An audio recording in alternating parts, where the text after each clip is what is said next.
Alors les TPE à la FGMM, c'est plusieurs situations assez contrastées. On a une fédération qui couvre environ presque 1 800 000 salariés.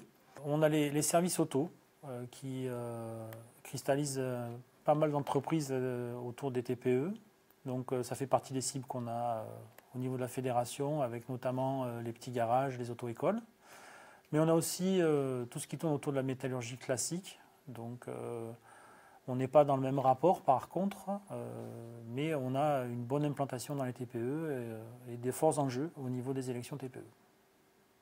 Donc on a de forts enjeux cadres aussi dans les services de l'automobile. On a par exemple les parkings qui concentrent eux un fort taux d'encadrement par rapport par exemple au garage où c'est moins présent.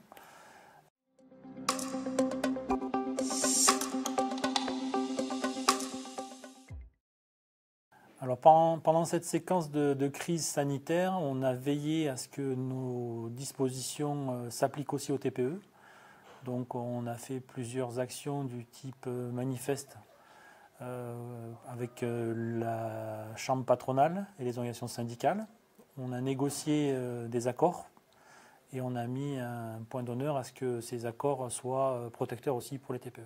Alors ce n'est pas une disposition particulière parce que c'est un dispositif confédéral qui a été mis en œuvre, mais on a vu quand même arriver au travers de l'adresse mail covid.fr un bon nombre de questions issues des TPE et pour partie aussi pour des cadres, effectivement, qui cherchaient de l'information sur comment réagir dans la situation de crise sanitaire, que ce soit sur les conditions de travail, sur la prise en charge du télétravail ou de l'activité partielle, par exemple.